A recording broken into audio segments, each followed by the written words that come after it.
si algo ya habíamos, si habíamos algo empezado a comentar o si habíamos dejado justo ahí. Bueno, después de todo lo que ha sucedido a estos personajes, aparece Mauricio solo en escena y habla acerca de su próximo suicidio y dice algo que es importante para pensar en este personaje que voy a retener, voy a leer. Bueno, piensa en una cosa, en otra, asocia y se acuerda de una chica, Snadulia, y se acuerda de la ropa que usaba en el baile y piensa, era imposible que llevara algo abajo, porque era muy escotada, ¿no? Era imposible que llevara algo abajo del vestido. Este sí que sería un motivo para retenerme, por curiosidad más que nada. Debe ser una sensación única, una sensación como la de ser arrastrado por las aguas de un torrente. No voy a decirle a nadie que vuelvo sin haberla probado. Voy a hacerles creer que lo hice como todo el mundo. Da un poco de vergüenza haber sido hombre y no haber conocido lo más humano. ¿Cómo es que vuelves de Egipto y no viste las pirámides? Entonces, bueno, ahí Mauricio, ya dispuesto a morir, piensa en la sexualidad que no llegó a vivir y dice que cuando llegue, digamos, al lugar donde supone que va a llegar, una vez que esté muerto, no le va a contar a...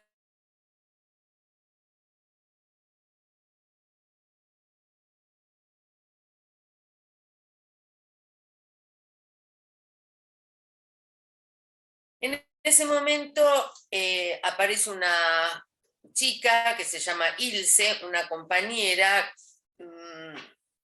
de la que sabemos, porque comentará ella, Wendla la ha ido a visitar hace un tiempo para llevar conservas. Sabemos que entonces es una de esas chicas pobres, de esas familias pobres a las que ella lleva comida, a la que hacía referencia Melchor, y cuenta que viene de un lugar que se llama Priapia, que hace obviamente referencia al falo. Dice que hace 4 días que no fue a su casa. La Priapia es la colonia de artistas, da los nombres de los artistas, cuenta que gana dinero, se acuerda de cuando eran chicos y jugaban a los ladrones, y cuenta que es modelo de los pintores y que se ha emborrachado y las fiestas y los bailes y demás. Y lo invita a la casa, dice que vaya con ella a la casa y Mauricio se niega, le dice, ¿para qué? Le insiste, pero Mauricio no acepta y se aleja. Se aleja diciendo, cuando les llegue el turno a ustedes, de tierra sí. Dice que se aleja presuntuosa, parece presuntuosa de ella sí tener una experiencia ya sexual y sabe que este compañero y los demás aún no, por lo menos supone eso, y apenas se va Mauricio, se arrepiente primero, dice, una palabra hubiera bastado, la llama, pero inmediatamente abandona. Dice, no, no, ya se fue, está lejos, no estoy de humor, se necesita la cabeza despejada, qué lástima, qué ocasión perdida. Bueno, qué lástima. Voy a contar que tuve unos espejos muy grandes en el lecho sobre mi cama, que es una de las cosas que ella le cuenta. Es decir, que ahí antes de pegarse el tiro, tiene esa posibilidad y la deja pasar. Bueno, vamos a ir más rápido con el texto. Ahora viene la parte en que expulsan a Melchor de la escuela. Hay una escena muy cruel, donde lo llaman, le preguntan si él escribió ese artículo que se llama El Coito. Él reconoce que sí, efectivamente lo escribió él. Bueno, lo acusan entonces de ser el instigador de la muerte de Melchor, porque han encontrado, digamos, a Melchor que se ha pegado un tiro, se ha suicidado, y entre las cosas de, perdón, Mauricio, han encontrado a Mauricio que se ha pegado un tiro, y el padre Mauricio, revisando las cosas, buscando el porqué, revisando las cosas del hijo, encuentra esto que había escrito Melchor, que era el coito, lo lleva a la escuela, lo consideran que es escandaloso, que es inmoral y demás, lo que escribió, y lo expulsan. Bueno, la escena siguiente es el entierro de Mauricio. La madre no está en el entierro, sí el padre, cuyas únicas palabras son: el chico no era mío, el chico no era mío, no me gustaba ni cuando era pequeño. Se quejan ahí los amigos del padre y los profesores de Mauricio, que está siendo enterrado, cómo se pudo portar tan villanamente, cómo le pudo hacer eso al padre. El padre no me la boca para decir: el chico no era mío, el chico no era mío. Bueno, y vamos a ir enseguida al texto de Lacan para leer algo que dice de Mauricio Lacan.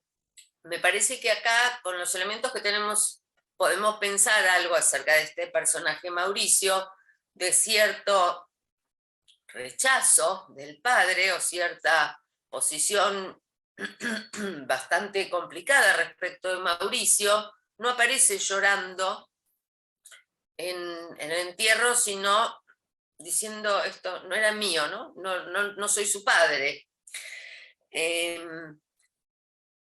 Vemos que Mauricio ha rechazado la oportunidad que tenía de acceder a una chica que ha pasado por ahí, que lo ha invitado, que él sabe que es una chica que una sola palabra y hubiera bastado, dice, ¿no?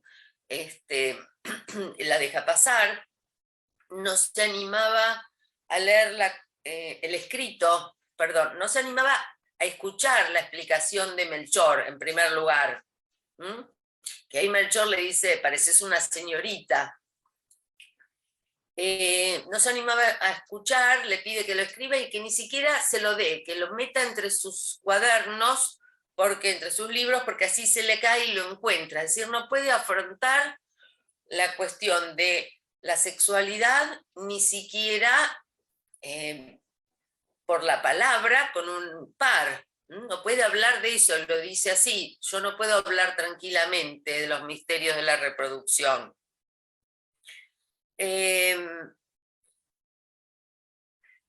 Bueno, y efectivamente después se suicida porque no ha pasado de año, ¿no? Ha sido reprobado, y entonces considera, como había dicho antes, que los padres no iban a poder soportar eso, no podía hacerle eso a los padres, de reprobar el año, y por eso se suicida. Lo que vemos aquí, para decirlo rápidamente, respecto de Mauricio, es que su ubicación respecto de la sexualidad la tenemos que pensar en relación a del padre, a esta ubicación del padre no del todo adecuada, si queremos decirlo de ese modo, con lo cual nos preguntamos, bueno, ¿qué habrá pasado en Mauricio? ¿Cuál habrá sido su historia? ¿Cuál habrá sido su relación con la madre? ¿Cómo ha atravesado el complejo de Edipo, el complejo de castración, y lo que podemos pensar es que allí hay una falla, hay algo que no se terminó de armar, que parece ser que en los otros personajes sí se ha armado.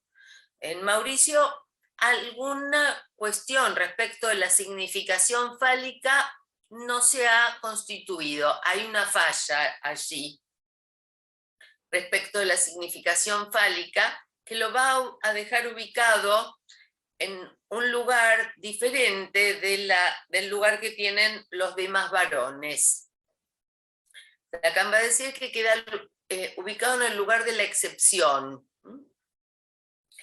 y en un lugar femenino.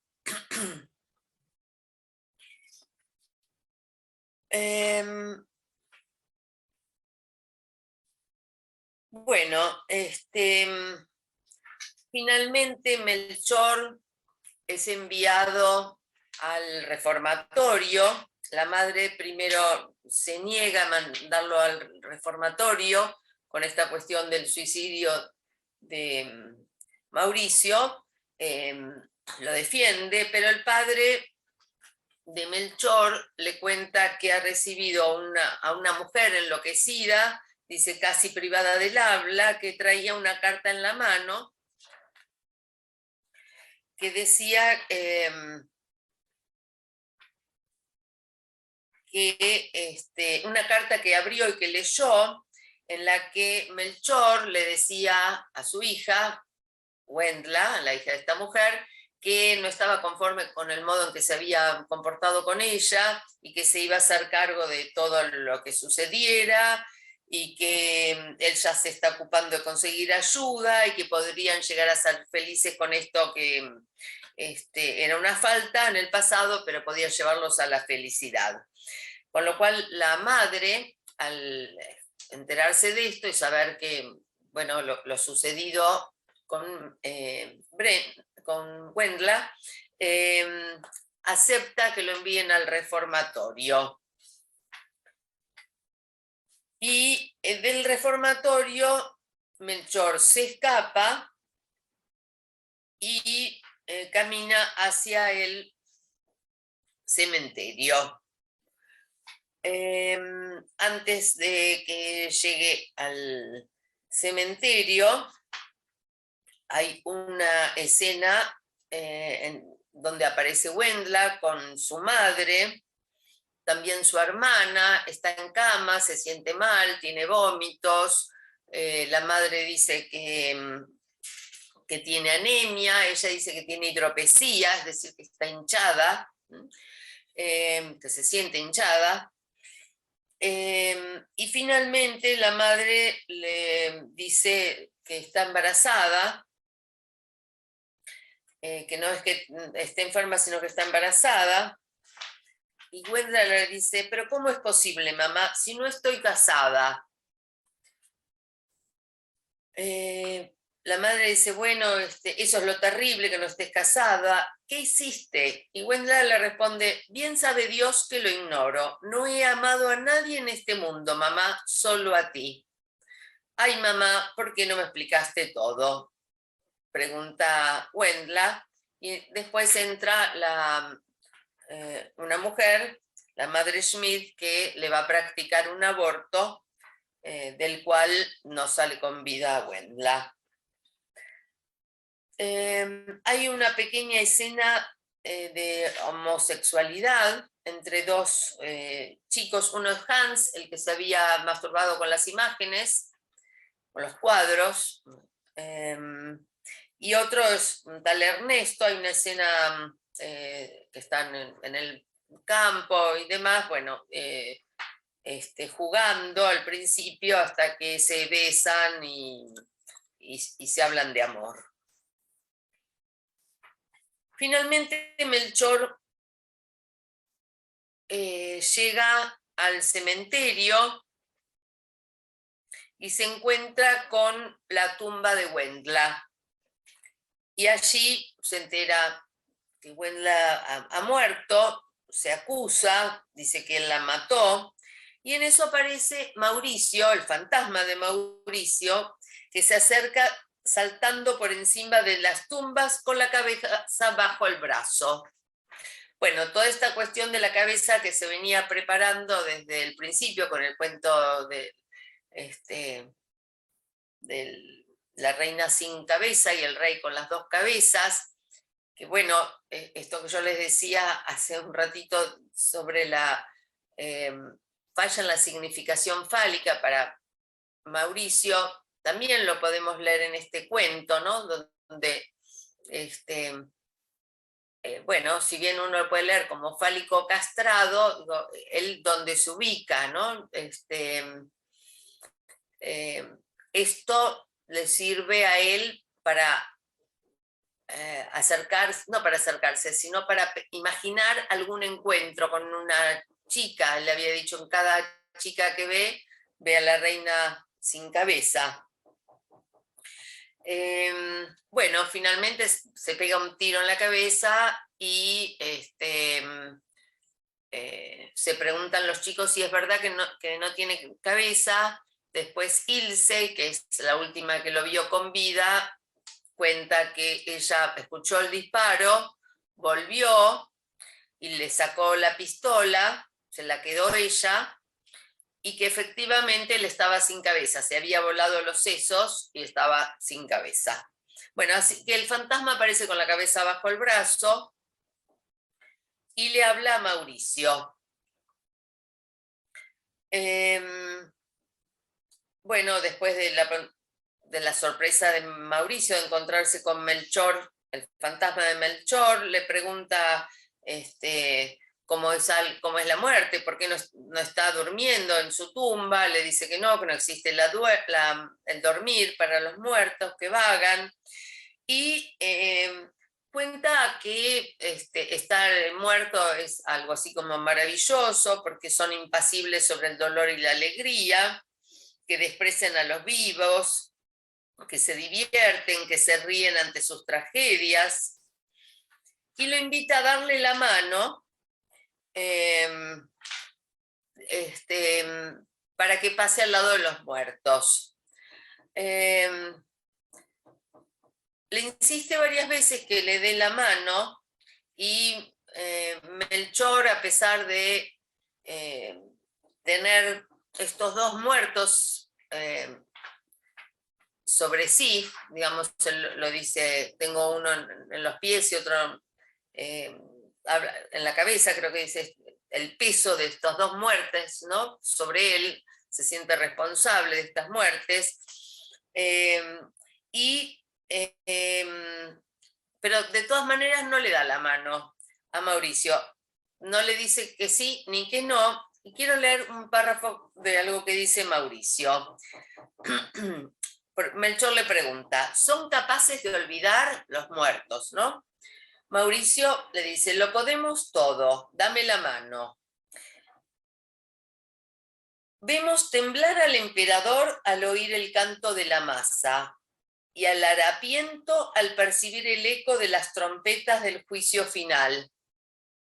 Ignoramos la máscara del comediante y vemos cómo los poetas se ponen el antifaz a escondidas. Vemos cómo los padres engendran a sus hijos y vemos a las prostitutas baratas entusiasmarse con la lectura de Schiller. Esta cuestión de la máscara y del antifaz, la releo, ignoramos la máscara del comediante y vemos, es decir, ignoramos la máscara del comediante, quiere decir que podemos ver a través de esa máscara, ¿no? Que la máscara no nos hace obstáculo, la ignoramos, vemos lo que hay detrás.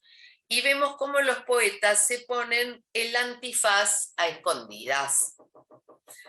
Bueno, Melchor le dice, si te doy la mano será solo por desprecio hacia mí mismo, me siento excluido y no veo nada que sea capaz de evitar mi caída, ya se siente totalmente perdido.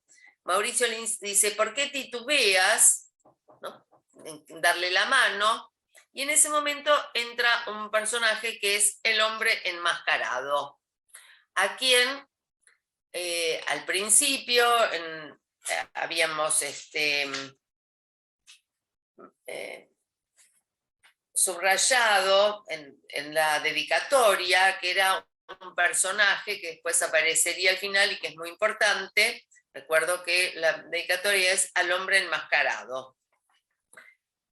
Bueno, aparece este hombre enmascarado que se dirige a ambos, le pregunta a Mauricio por qué lleva su cabeza bajo el brazo, el otro le dice pues se pegó un tiro. El hombre enmascarado desenmascara a Mauricio diciéndole que se pavonea de su superioridad, pero que todo lo que dice es una farsa, que miente, que las cosas no son así, hasta que Mauricio reconoce que es tan triste estar metido ahí en la tumba, ¿no? El hombre enmascarado le dice a Melchor, te invito a que te confíes a mí, yo cuidaré de tu porvenir. ¿Es mi padre?, le pregunta Melchor, y el hombre enmascarado le pregunta a su vez, ¿no serías capaz de reconocer a tu padre por la voz? No, dice Melchor.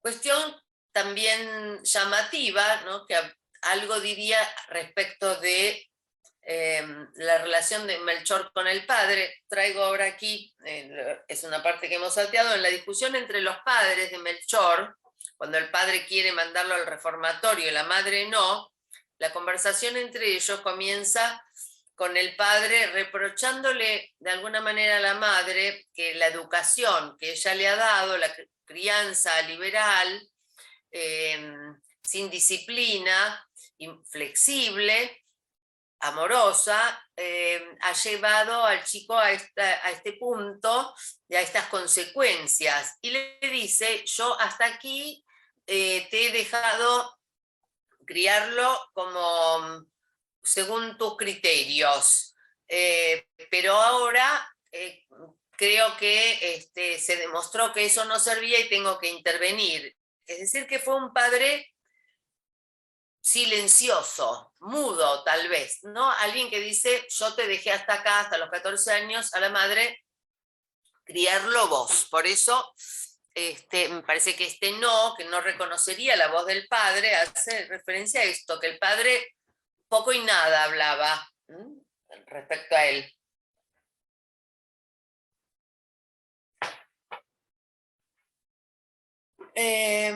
El hombre enmascarado dice que no, que su padre está buscando consuelo en los brazos de la madre. Melchor pregunta si no es el diablo. Recordemos que los chicos en una de las escenas estaban leyendo Fausto, este libro que la madre, novela que la madre no está de acuerdo en que lean por la cuestión sexual. Yo el otro día, cuando hablé de Fausto, dije, aborto es acá, en Fausto es infanticidio, no aborto. Bueno, el hombre enmascarado le dice algo acerca de Wendla, ¿no? Porque él es un personaje omnisapiente, digamos que sabe lo que pasó, sabe quién es quién y sabe lo que hubiera pasado. Le dice, la chica hubiera parido sin inconvenientes, estaba perfectamente desarrollada, murió por los abortivos. Y después le dice así, te guiaré por entre los hombres, te proporcionaré la ocasión de ampliar tus horizontes de un modo fabuloso. Haré que sin excepción conozcas todo lo interesante que el mundo encierra. Esta es la promesa fáustica, la que te voy a enseñar el mundo, vas a ver todo lo interesante. Melchor, que ya leyó Fausto, por eso pregunta antes si no es el diablo, ¿no? Este personaje. Y el hombre dice, el hombre enmascarado, ante la insistencia, ¿quién es usted? Si no es el diablo, ¿quién es? Que me pide confianza, que me ofrece todo esto. El hombre enmascarado dice, no me conocerás si no te entregas a mí.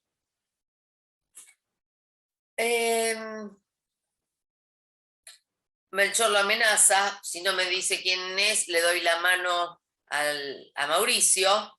Bueno, le dice el hombre enmascarado, hasta que Mauricio dice, tiene razón él, Melchor, yo fanfarroneaba, decía que deja que él te ampare, aunque está muy disfrazado, al menos es el que es.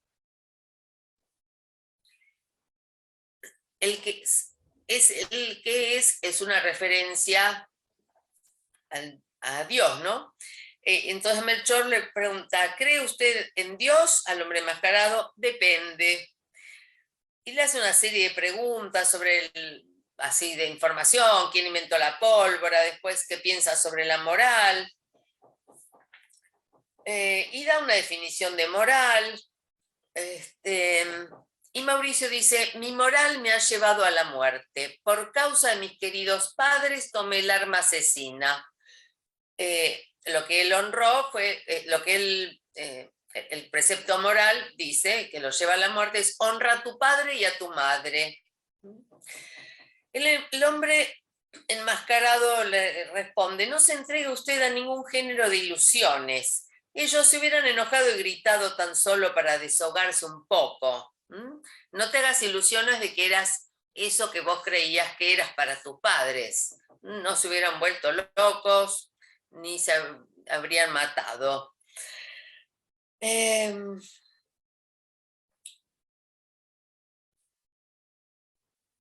Mauricio se queja de que cuando él estuvo a punto de morir, el hombre enmascarado no apareció, como aparece ahora que está Melchor en riesgo de morir. Y el hombre enmascarado dice, ¿no se acuerda usted de mí? Usted se hallaba en el momento casi final, dudando entre la muerte y la vida. Como que él también se presentó ahí, pero Mauricio no lo vio.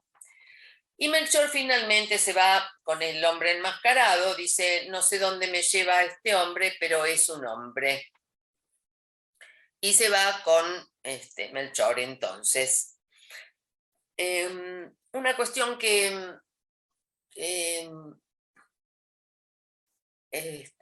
podemos pensar, digamos, esta es la segunda situación de riesgo de muerte, digamos, para Melchor.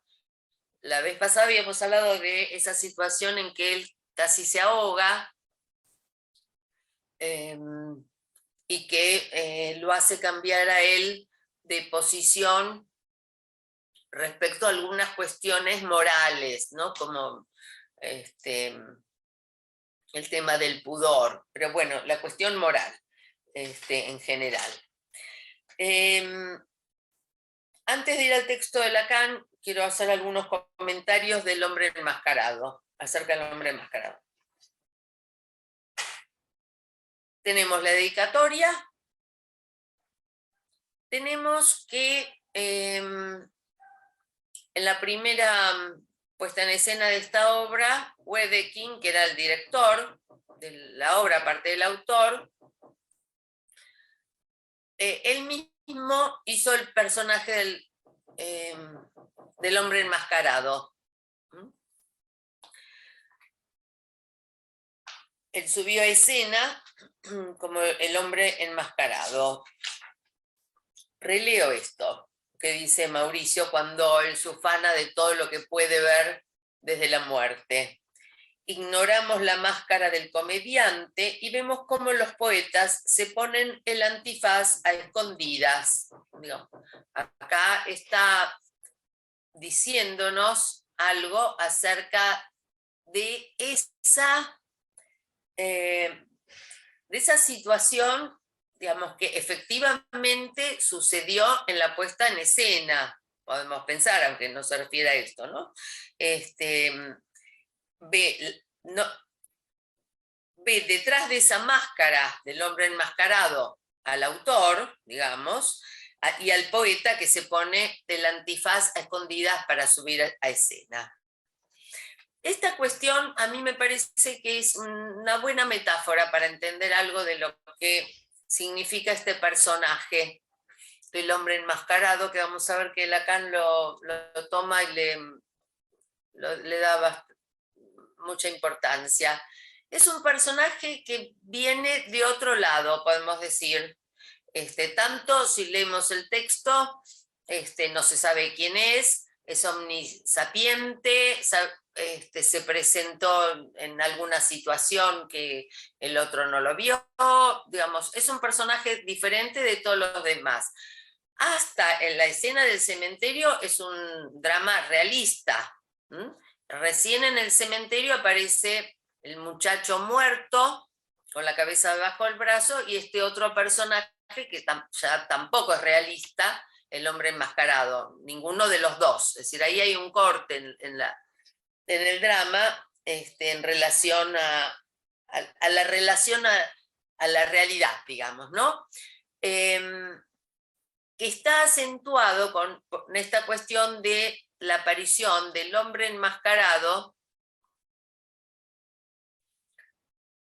Yo lo voy a decir de este modo, como subiéndose a la escena, ¿sí? Como un personaje que desde la dirección, digamos, que estaba dirigiendo, que escribió, que dirige, y que se sube al escenario con un antifaz, con una máscara en realidad, no una antifaz, para hacer este personaje que rescata a Melchor cuando ya está a punto de ceder ante la culpa y ante la muerte, ¿no? Es por culpa, dice él, que se hubiera matado, por la moral, lo mismo que dice Mauricio, que por una cuestión moral se mató. Melchor también era por una cuestión moral, por la culpa de los muertos con los que acarrea. En la primera ocasión en que estaba por morir, digamos, en el río, él hace el esfuerzo y se salva, y aquí el esfuerzo que hace es el de aceptar esta incógnita, este misterio que representa el hombre enmascarado, esta falta de certeza, esta falta de nombre, además. Es un personaje que es puro misterio, es una pura máscara, no se sabe de él más que rescata a Melchor, digamos, y que es un hombre, como termina diciendo Melchor, es un hombre, es lo único seguro, es un hombre que, podemos decir, es una pura máscara, pero que sin saber quién está detrás, sí se sabe que hay un hombre. Esta cuestión del director y autor subiendo a escena para un personaje, para salvar a Melchor, ¿no? Recordemos que es una tragedia esta. Bueno, recordemos que Edipo también es una tragedia. Y bueno, es la tragedia de cada puber, ¿no? La que está transcurriendo, acá nos muestran de algunos, pero se trata de la tragedia rediviva, digamos, para cada puber, ¿no? Cada puber tiene que volver a actualizar el complejo de Edipo. Y en esta tragedia, a mí me gusta pensarlo de este modo. Yo creo que hay algo que Wedekind toma de la tragedia clásica griega, que es un recurso que se llama Deus ex machina, que ustedes saben era un último recurso que se usaba en la tragedia cuando ya no había solución posible para el conflicto, entonces se hacía bajar con unas máquinas, con unas poleas y demás, a algún dios que interviniera y resolviera las cosas de algún modo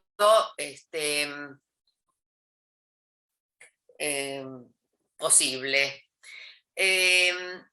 A mí me parece que hay algo de esto, de aparecer alguien desde afuera, digamos, desde otra dimensión, desde el personaje que es diferente y desde el autor que se sube al escenario y que le da además a este personaje un estatuto enigmático, al menos, al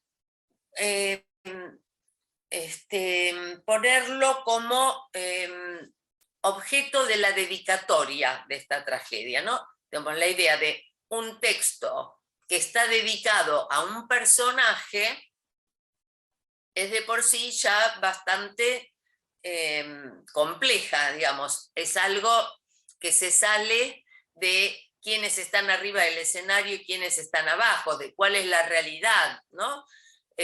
Cuál es la representación, en esta, digamos, intrusión de lo ficticio en lo real y de lo real en lo ficticio. Me parece que con esto es con lo que está jugando Wedekind al hacer todo este movimiento de este personaje.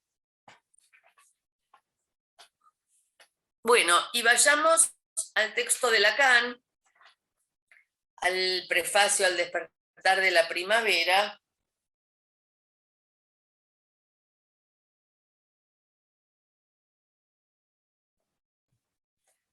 Es un texto muy complejo. Hay muchas cuestiones en las que no vamos a entrar para nada, solamente vamos a hablar 2 o 3 frases que se refieren al drama. Bueno, empiezo leyendo el texto, dice: así pues aborda un dramaturgo en 1891 el asunto de lo que es para los varones hacer el amor con las chicas, marcando que ellos no pensarían en esto sin el despertar de sus sueños. Bueno, creo que toda la cuestión de los sueños la hemos comentado bastante tanto en la primera como en la segunda reunión. Hay un texto que a mí me parece, varios textos que yo puse en la bibliografía que me parecen muy útiles, de un analista llamado Jorge Fuckelman, que en estos textos, yo puse 5 o 6 textos en la bibliografía de él, hay algo que él plantea una y otra vez y que creo que sirve bastante para pensar en este despertar de los sueños. El despertar de los sueños tiene 2 sentidos, en principio. El de puede ser subjetivo u objetivo. ¿Es un despertarse de los sueños en los que dormía o es que los sueños se despiertan? Y creo que las 2 cuestiones se ponen en juego acá. Por un lado, en la latencia, bueno, hay algo que está dormido, latente, y en la pubertad se despierta, ¿no? Pero también es necesario que se despierten estos sueños específicos de la pubertad que aparecen en el drama, ¿no? Los sueños de los personajes, que ya son sueños de púberes, son sueños que recién aparecen en este momento. La frase a la que me refería de Jorge Fuckelman, él cuenta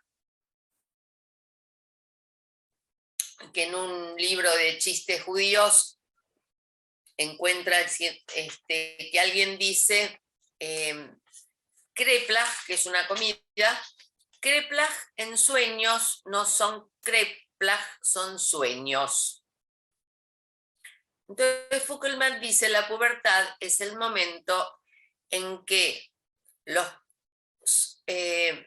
kreplach de los sueños solo son sueños, pero es el momento en que pueden y aparecen los kreplach, marcando la diferencia entre la latencia, donde se trata de sueños, y el despertar, digamos, donde ya se trata de los kreplach en sí.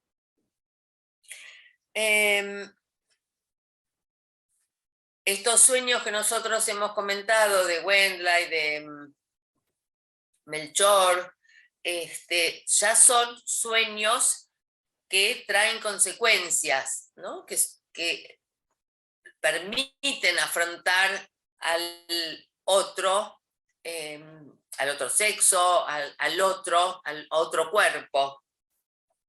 Ahí ya se trataría de los Kreplach. Mientras que, no sé si recuerdan, los mismos personajes, los mismos chicos hablan de otro muchacho que solo sueña con pasteles de crema y fresa, ¿no? Ese personaje, a pesar de ser mayor que ellos, está en esa primera etapa en la que los sueños alcanzan, digamos. Sigo leyendo. Dice que es notable por haber sido puesto en escena como tal, es decir, para demostrar allí no ser para todos satisfactorio, hasta confesar que si eso fracasa es para cada uno. Bueno, esto es lo que él encuentra de tan interesante, tan novedoso, ¿no? Dice, tanto como decir que es del orden de lo nunca visto. Lo novedoso de este drama es que se muestra ese fracaso para todos, pero para cada uno. Vamos a saltear bastante y retomo en la página siguiente, en la 88, 588, una frase que remite a esto, lo que estábamos leyendo. Dice que lo que Freud localizó como sexualidad haga agujero en lo real es lo que se palpa, bueno, por el hecho de que ya nadie se arregla bien con eso, no se preocupan más. Esta es la cuestión, que la sexualidad hace agujero en lo real, que no hay relación sexual y que la pubertad es un encuentro con eso, con esa ausencia, con esa falta, con ese no hay, y que frente a eso lo único que se puede es fallar, fracasar. Hay fracasos mejores que otros, ¿no? Menos estrepitosos, pero allí donde hay encuentro, reencuentro, hay desencuentro, hay dificultades, hay síntomas, a partir de la pubertad, síntomas que están relacionados, que tenemos que pensarlos en función de este real que surge para el puber. Es decir, de todo lo que pensamos respecto, hablamos de la pubertad, de la adolescencia, la iniciación, bueno, los cambios, las metamorfosis y demás, Lacan toma un solo punto, ¿no? Que es lo que ve acá en este texto. El punto es el fracaso fracaso inexorable, ¿no? La falla frente a ese imposible, que no hay cómo decir, cómo nombrar, cómo simbolizar, que es la sexualidad. Esa ausencia de saber que nos deja en más la posición frente al partener, a la búsqueda del partener y al encuentro del partener. Ese agujero en lo real es lo que a Lacan le importa, ver cómo es rechazado y aceptado, digamos, por cada uno. Y en estos personajes, bueno, él dice, se ve esto, ¿no? Que es, por un lado, que no pensarían en eso sin el despertar de sus sueños y que eso fracasa para cada uno. Digamos que subjetivamente hay que asumir esto y fracasar de cierto modo. Salteo, voy a retomar por la cuestión del todo, la idea del todo, idea que, bueno, dice, está en relación al fantasma, es el fantasma en tanto cumple una función de realidad originaria, y es por esto, por este fantasma que hace la función de la realidad ordinaria, por lo cual se desliza en el lenguaje la idea de todo. Va a tratar de mostrar de muchos modos que este todo no es más que un efecto de lenguaje, que no se puede hacer un todo matemáticamente, ¿no? A menos que bueno, se produzcan ciertas operaciones lógicas que lo permitan. Esto es la lógica y esto es la matemática, pero en el lenguaje, digamos, el todo, las categorías, podemos pensarlas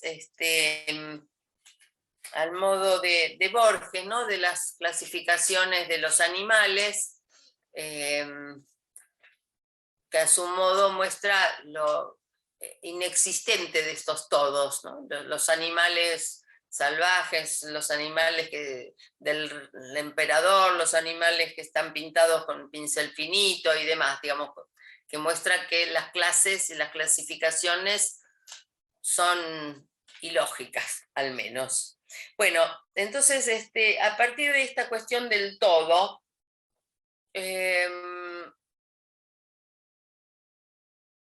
dice, leo, no hay lengua que no se esfuerce con esto por hacer lo que puede para decir sin excepción, es decir, todo. Solo hay en nuestras lenguas el todo. Pero Moritz, en nuestro drama, dice Mauricio, llega sin embargo a exceptuarse. Por eso Mauricio lo califica de muchacha, y tiene razón, la muchacha solo es una y quiere seguir siéndolo, lo que en el drama es escamoteado. Dos cuestiones acá, una es Mauricio, otra es la muchacha. Empecemos por la muchacha. La muchacha Wendla, efectivamente sobre ella no se sabe mucho, ¿no? Es una chica que aparece siempre feliz, que después de el encuentro sexual con Melchor, que parece ser fue muy violento, se le acerca, está feliz, ama a su madre, le dice que es la única persona a la que amó, le gusta ir a visitar a los pobres y ayudarlos. No está muy dibujado el personaje, ¿no? Como que todo está bien, no aparece algo sintomático en ella. Me parece que es a esto a lo que se refiere cuando dice que la muchacha, que está escamoteado en el drama, que la muchacha solo es una y quiere seguir siéndolo. Es decir, que hay algo de la posición femenina, en que ser una, solo es una y quiere seguir siéndolo, algo de la posición femenina que el drama no llega a desarrollar como si hace con las posiciones de los varones. Porque de Mauricio sí dice que llega a exceptuarse y por eso está en el lugar de la muchacha. Es decir, él hace una relación entre el goce femenino y Moritz. Hay una escena que no hemos comentado, ahora recuerdo, que es cuando Mauricio y Melchor están estudiando en casa de Melchor, en esa escena que ya hemos comentado varias veces, que la madre trae el té y que le pregunta qué leen y que están leyendo Fausto y demás.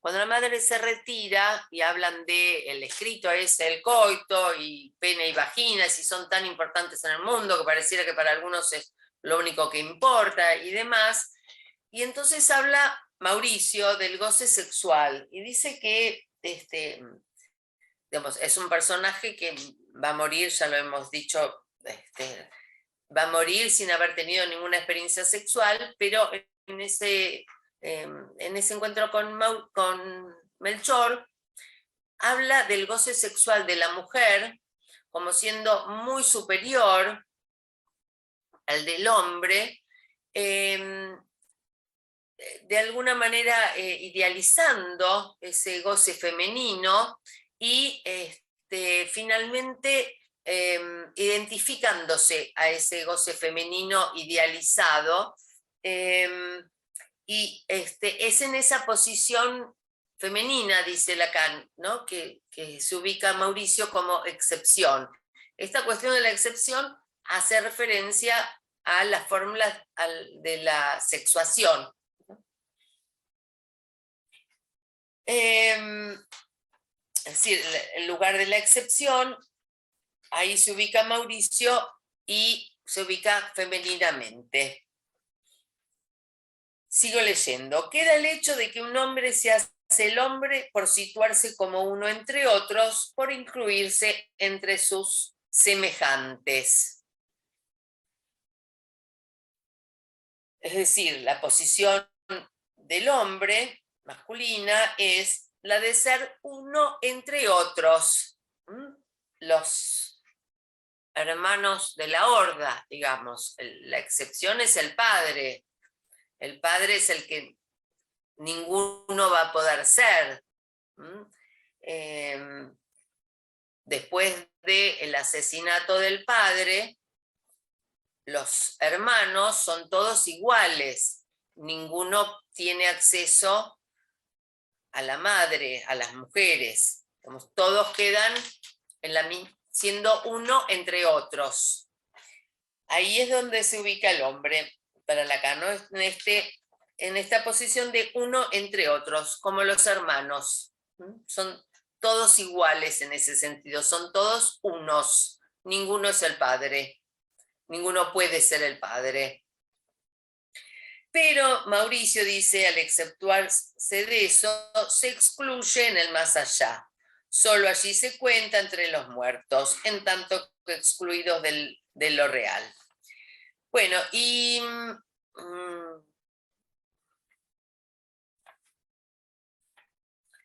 salteo un poquito y quiero ir al hombre enmascarado. Bueno, dice, no es para restituírsela, se refiere a las cabezas de la reina, para lo que sirve aquí el hombre llamado enmascarado.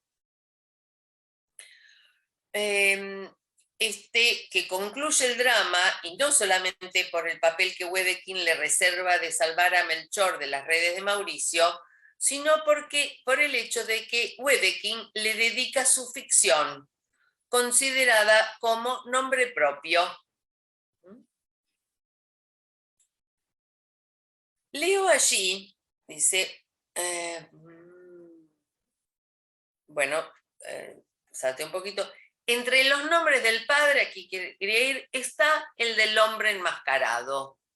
Entonces, esta ubicación de este personaje, que veíamos que por tantos motivos podíamos ubicarlo en con otro estatuto de los otros personajes, efectivamente Lacan dice que ve ahí uno de los nombres del padre. Leo un poquito más, pero el padre tiene tantos y tantos nombres, ¿no?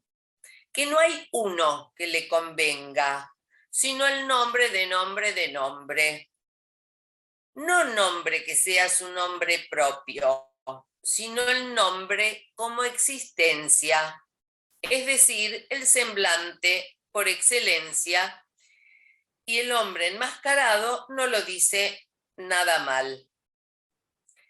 Bueno, entonces el hombre enmascarado no dice mal el nombre del padre, porque no hay un solo nombre del padre, no hay uno que le convenga, no hay un solo nombre del padre. Él dice, si hubiera que elegir uno solo sería el nombre del nombre del nombre, es decir, que ya esto llega al infinito, digamos, es un nombre que no se puede decir, no hay uno. Recordemos que en la tradición judía el nombre de Dios no se puede escribir.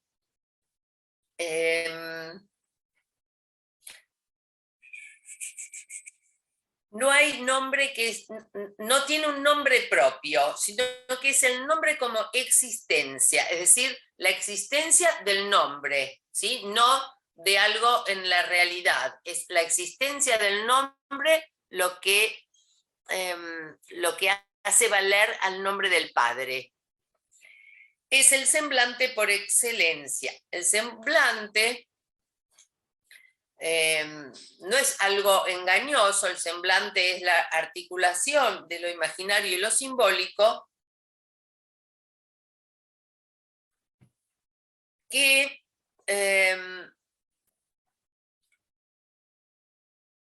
vela no la realidad, como digamos, no es que detrás del semblante estaría aquello de la realidad, sino que el semblante en esta articulación simbólico-imaginaria lo que vela es el vacío. Detrás no hay nada. Detrás está lo real.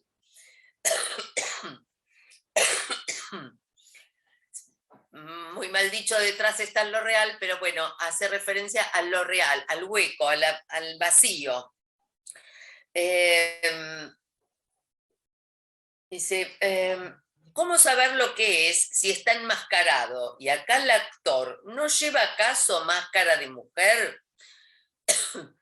No sé, parece ser que en esa representación en París el actor llevaba máscara de mujer. Esto es lo que yo entiendo aquí, pero no hay ninguna referencia en el texto, pero no hay otra interpretación, me parece, que esta. La máscara sola existiría en el lugar vacío donde yo pongo la mujer. La mujer como versión del padre, padre versión. Dejamos aquí el texto de Lacan. Bueno, haciendo este breve comentario que en relación al goce, el goce femenino repugna lo universal, dice Lacan en algún lado, y concuerda con el infinito.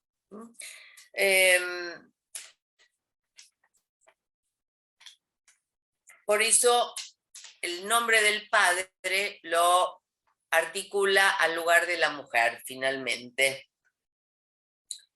De la mujer que no hay, ¿no? Bueno,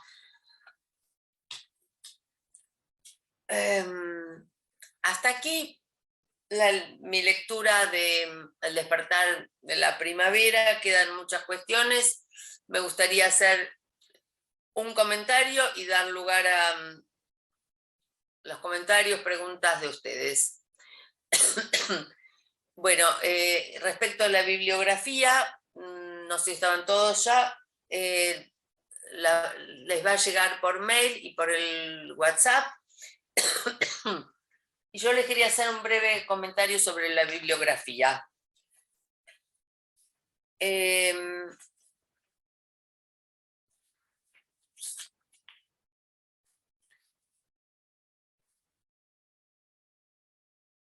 Bueno, hay algunos de los textos que pueden encontrar por internet.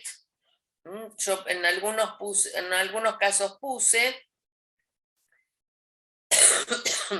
por ejemplo, en la revista Virtualia, hay varios artículos de la revista Virtualia, es por virtual, obviamente. De Elkin Ramírez, que es el segundo autor que nombro, el que pongo en la bibliografía, hay un libro y hay también, no puse la referencia, pero la van a encontrar en internet, hay una clase que él da, que es fácil de encontrar, sobre el despertar de la primavera. Hay varios textos de Jorge Fuckelman. Dos son en libros fácilmente hallables. Uno es un libro que se llama Ponerse en Juego, que es la transcripción de un seminario que él efectivamente dio. La transcripción, no es la transcripción y la reconstrucción, hecha por Paula de Gainza y Miguel Lares. Y otro es...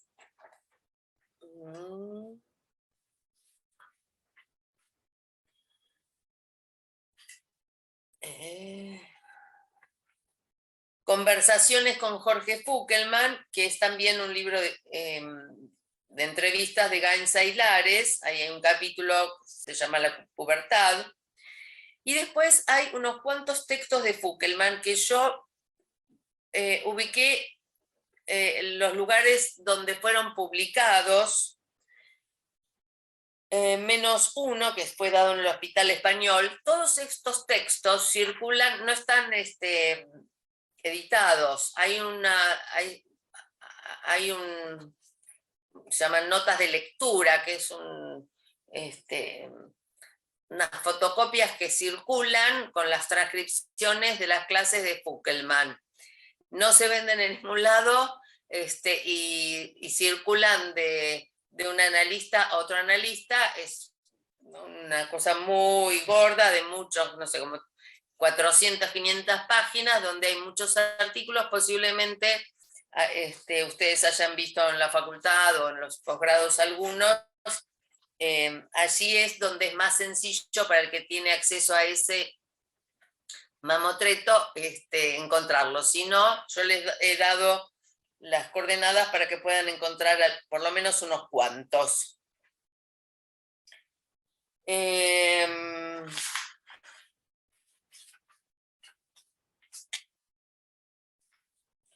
Hay dos revistas que recomiendo especialmente, dos números de la misma revista, que es la revista Psicoanálisis y el Hospital, la número 10 y la número 57.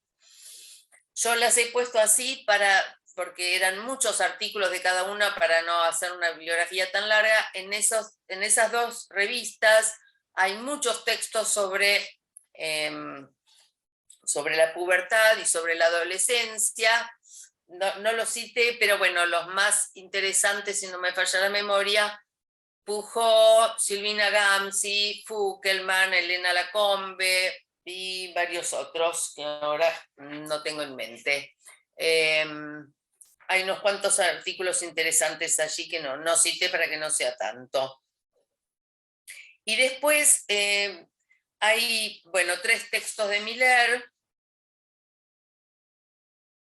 Uno en la revista Virtualia, otro en Mate más Uno, que es un libro que se consigue de Manantial, y otro que está en el comentario del seminario Inexistente, que también se consigue.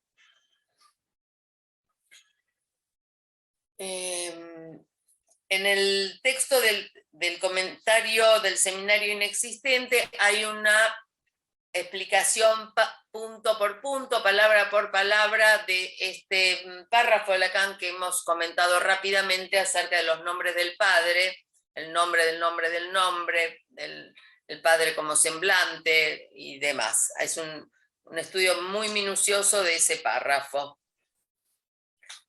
Y después hay varios comentaristas que son útiles para el que quiera hacer algún pantallazo, que son libros de analistas acerca de todos los temas más o menos posibles sobre la pubertad y la adolescencia, que uno es de Juan Mitre, otro...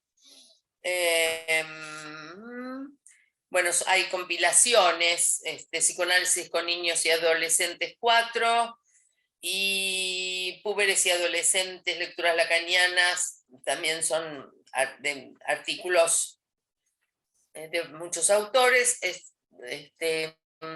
También los puse así porque hay unos cuantos artículos interesantes, así que les doy la referencia para que en todo caso los busquen, pero no pongo uno por uno.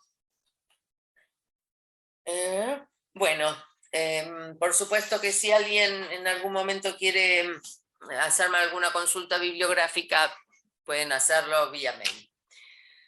Bueno, quisiera dar este último ratito que tenemos para escucharlos si es que hay alguien que quiera decir algo.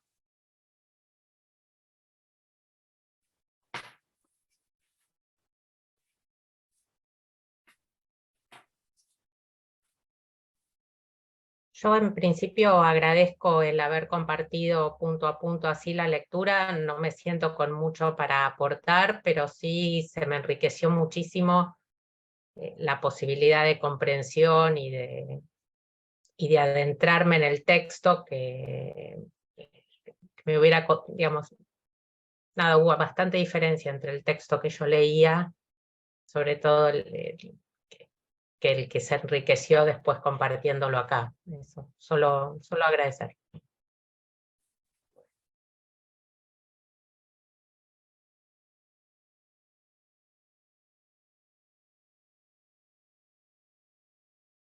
A mí me parece que vale la pena hacer ese trabajo. Los comentadores de, digamos, la mayor parte de los textos que están en la bibliografía, en algún punto toman, por supuesto, el despertar de la primavera y hacen algún análisis. A mí me parece que vale la pena hacerlo detalladamente, ¿no? Es un trabajo, es un texto rico, que es interesante hacerlo.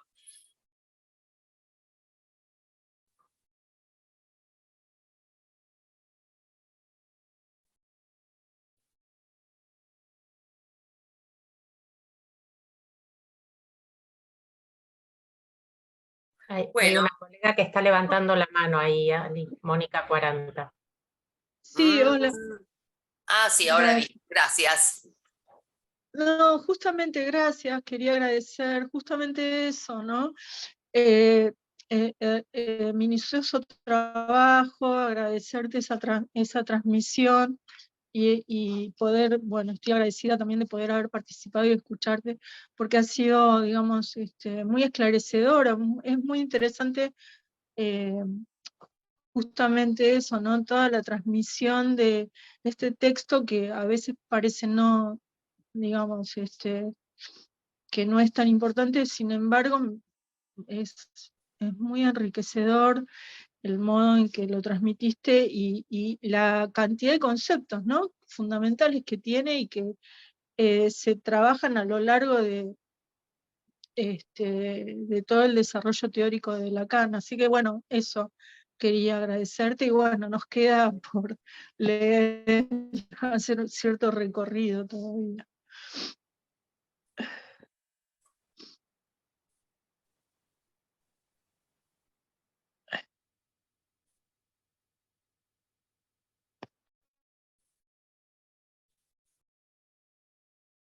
Bueno, si no hay preguntas, a ver, acá hay una, a ver, yo no entiendo mucho de tecnología, como se habrán dado cuenta. Recién apareció un mensaje de alguien que escribía desde Uruguay, pero se me fue. No sé si ustedes lo vieron. No, no se te fue, está acá, el mensaje está puesto. No lo veo Derecho. ahora. Bueno, Dice, ah, gracias por clarificar conceptos y la bibliografía para continuar. Saludos desde Uruguay. Y es la licenciada Beatriz Alonso. bueno, a mí se me perdió. Lo vi un segundo y se me perdió, no lo pude leer más.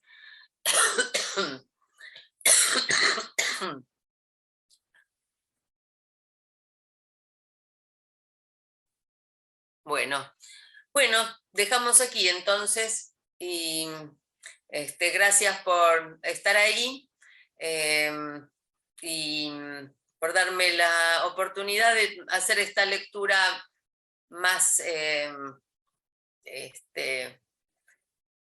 más interesante, ¿no? Pensando en transmitirla, ¿no? Porque cuando uno lee un texto literario, aunque tenga un interés teórico, bueno, la lectura la hace más superficial si uno eh, piensa que él quiere compartir la propia lectura, bueno, se esfuerza más en comprender y en poder pensar en los detalles que si no quedarían como hilos sueltos, ¿no? Así que para mí también ha sido una buena experiencia poder compartir con ustedes mi lectura. Bueno, buenas noches. Chao. Bueno, muchas gracias nuevamente.